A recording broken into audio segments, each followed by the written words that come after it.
très souvent, j'ai eu ce sentiment que c'était un échec en fait. Oui, c'était un échec de retourner en Afrique.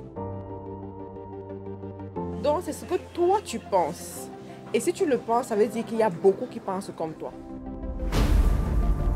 Cette dame, elle a dit tout haut ce que certaines personnes pensent tout bas.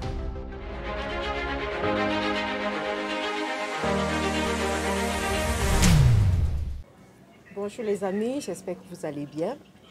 Alors, je vais vous raconter une petite anecdote dans laquelle beaucoup parmi vous, vous allez vous retrouver. Vous savez, quand on décide de rentrer en Afrique pour investir en Afrique et qu'on échoue, par exemple, ce n'est pas nécessairement parce que l'Afrique est difficile, mais c'est très souvent parce que nos propres frères africains constituent ce qu'on appelle le caillou dans notre orteil. Nos propres frères africains nous mettent des bâtons dans les roues. Dernièrement, je me baladais sur les réseaux sociaux, sur Facebook particulièrement, et je suis tombée sur une publication d'une sœur, d'une amie, d'une grande sœur, je dirais même, et j'ai commenté la publication, ce que je fais rarement de plus en plus, ce que je n'aime pas faire de plus en plus. Donc j'ai commenté sa publication et il y a une personne qui est venue réagir sur mon commentaire. Et ce que la personne a écrit m'a fait réfléchir pendant 2 jours. Je vous garantis, ça m'a fait réfléchir pendant 2 jours. Vous allez voir le commentaire de la personne. Quand j'ai vu ce commentaire, je me suis dit, waouh! Can you imagine? Donc, c'est ce que toi, tu penses. Et si tu le penses, ça veut dire qu'il y a beaucoup qui pensent comme toi. Et bizarrement, comme l'univers sait faire ces choses et que les choses savent s'enchaîner, après, il y a eu une série d'événements où je me suis rendu compte que, en fait, c'est ce que beaucoup pensaient, en fait. Marthe, Karine, les gens que l'Europe a dépassés. Waouh! Mon Dieu, je dois d'abord rire. Je ris parce que, en fait, les gens ont l'habitude de dire ce qu'ils ne comprennent pas, ce qu'ils ne connaissent pas. De nos jours, il suffit que les gens se mettent derrière leur écran et se permettent de dire des choses incroyables, des choses qui n'ont pas de sens sur la vie des autres personnes. Alors, je vous parle aujourd'hui, très souvent, j'ai eu ce sentiment que c'était un échec en fait. Oui, c'était un échec de retourner en Afrique. C'était un échec de venir investir en Afrique. C'était un échec de quitter l'Occident pour venir en Afrique. Et il y a des gens qui ne se gênent pas pour te le faire savoir. Cette dame, elle a dit tout haut ce que certaines personnes pensent tout bas. Dans les familles, par exemple, quand tu es benguiste, on te valorise plus. Vous n'allez pas me dire le contraire. Arrêtons d'être hypocrites. Arrêtons ces discours d'hypocrite de l'Afrique d'abord. Franchement, c'est sur YouTube que c'est valable. Mais sur le terrain, dans les familles, quand tu viens de rentrer de Mbeng et que tout le monde sait que tu vas retourner en Mbeng, on ne te traite jamais comme cette personne qui est sur place. On ne te traite jamais comme cette personne qui est sur place et qui réussit sur place. Et on voit comment la personne fait des choses tangibles. Les familles préfèrent toujours le benguiste là qui va sentir bon, qui va bien s'habiller, qui va porter ses lunettes, porter ses tennis et venir les impressionner 1 jour, 2 jours. Ils préfèrent ça par rapport à cette personne qui est là. Quand tu parles même avec tes copines dans les réunions, je me rappelle, il y a des réunions où je suis partie. Je suis partie dans ces réunions. Les premiers jours, il suffisait que je me présente. Oh, je viens du Canada. Tout le monde voulait se filmer avec moi. Tu arrives dans une autre réunion, tu dis, ah, je viens à Douala, à Makepe.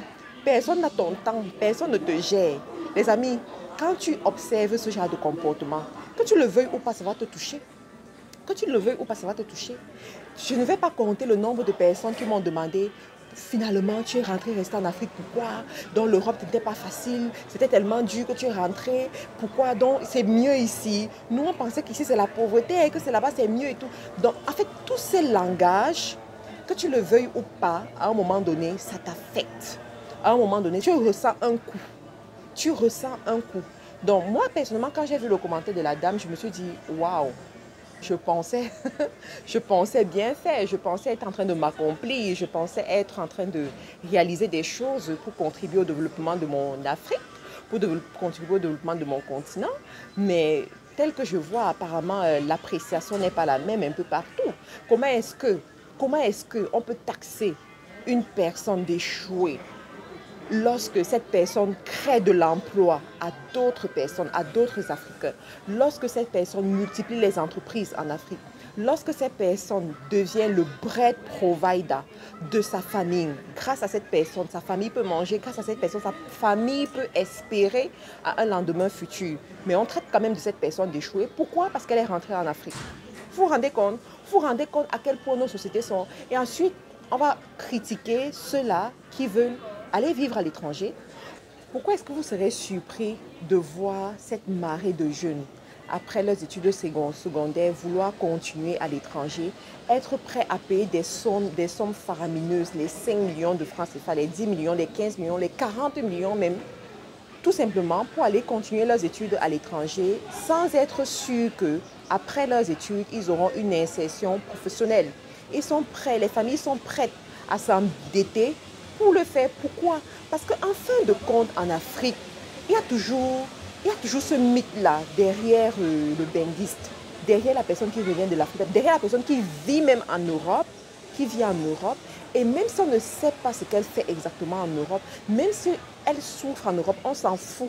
Tout ce qu'on veut, c'est quoi? C'est qu'elle vit en Europe. Tout ce que les familles veulent, c'est que... Nous aussi, on veut dire que dans notre famille, on a des gens qui sont en Bénin. Dans notre famille, on a des gens qui sont à l'étranger. Dans notre famille, il y a des gens qui ont pris l'avion et qui vivent de l'autre côté. Nous aussi, on veut se vanter quand ils reviennent au pays et qu'on va les accueillir à l'aéroport. On fait des mets succulents, on organise des fêtes, on fait la tournée dans la famille pour aller saluer les oncles, les tantes et dire que voici aussi notre frère, voici aussi notre soeur qui vient de Mbeng. Des amis, c'est la réalité. C'est la réalité. Et je vous assure que de 2020 à 2022, j'ai vu une marée de personnes faire le retour en Afrique. Mais curieusement, en 2022, lorsque Covid a un peu baissé, s'est calmé, curieusement, je vois encore un retour à l'étranger. Dernièrement, il y a une dame que j'ai rencontrée et la dame me disait qu'elle a son fils qui est rentré, qui est revenu au pays avec toute sa famille. Et ils ont lancé des activités agro-pastorales. Les activités n'ont pas vraiment marché comme il l'espérait. Et après un moment, le monsieur, il a décidé de rentrer en France avec toute sa famille. Vous voyez ça? Pourtant, il avait organisé son retour définitif. Et la vérité, c'est que quand tu rencontres ce genre de personnes, si elles sont ouvertes, si elles sont sincères avec toi, elles vont t'expliquer les réalités, elles vont t'expliquer comment est-ce que l'environnement social est extrêmement difficile. Là, je ne parle même pas encore des politiques. Je ne parle pas de l'économie. Je parle juste de l'environnement social. De savoir que quand tu viens d'arriver, on t'accueille bien. Mais lorsqu'on va te revoir encore, les 4 prochaines semaines, 2 mois passent, on te voit, on voit toujours ta tête, tu commences à énerver les gens. Et c'est à ce moment où tu rentres dans un engrenage pas possible. Donc, je fais cette vidéo pour attirer votre attention, les amis. Nous avons un continent à bâtir. Nous savons aujourd'hui que c'est la diaspora qui viendra bâtir le continent. Nous savons aujourd'hui que c'est la diaspora qui va apporter l'émergence dans les pays africains. Cependant, est-ce que nous facilitons la tâche à cette diaspora? Est-ce que nous encourageons cette diaspora? Est-ce que nous valorisons les efforts de cette diaspora? Ou est-ce que nous faisons partie de ceux-là qui taxent d'échouer ceux qui reviennent en Afrique? Ceux qui taxent d'échouer ceux qui aiment l'Afrique et qui décident de venir investir chez eux. Je ne peux pas compter le nombre de fois où j'ai été découragée d'investir dans certains pays africains.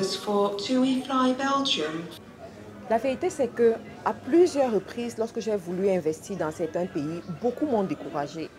Beaucoup m'ont rejeté, beaucoup m'ont dit des choses, mais franchement, c'est parce que je suis une championne, je suis une lionne, je suis une waouh, jusqu'au boutiste, comme j'aime souvent le dire, que je persiste, que je continue.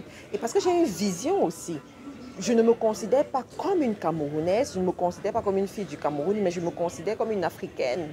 Je me considère comme une fille de l'Afrique et que c'est de ma responsabilité comme de la responsabilité de toutes les autres filles d'Afrique et fils d'Afrique de bâtir nos États. Donc, ce sont les réalités que nous vivons chaque jour et nous devons supporter, voilà, nous devons continuer avec ces réalités. En ce moment, je suis en salle d'attente, en escale pour aller dans un nouveau pays. Restez connectés parce que la suite va être boom, la suite va être waouh. Donc, ceux qui ne sont pas encore abonnés à la chaîne, abonnez-vous. Ceux qui sont ici pour la première fois, bienvenue à vous. Et s'il vous plaît, les amis, rendons-nous la tâche facile. Le travail n'est pas du tout évident. Donc, à notre niveau, sachons nous encourager et sachons aller de l'avant. Merci, bye bye.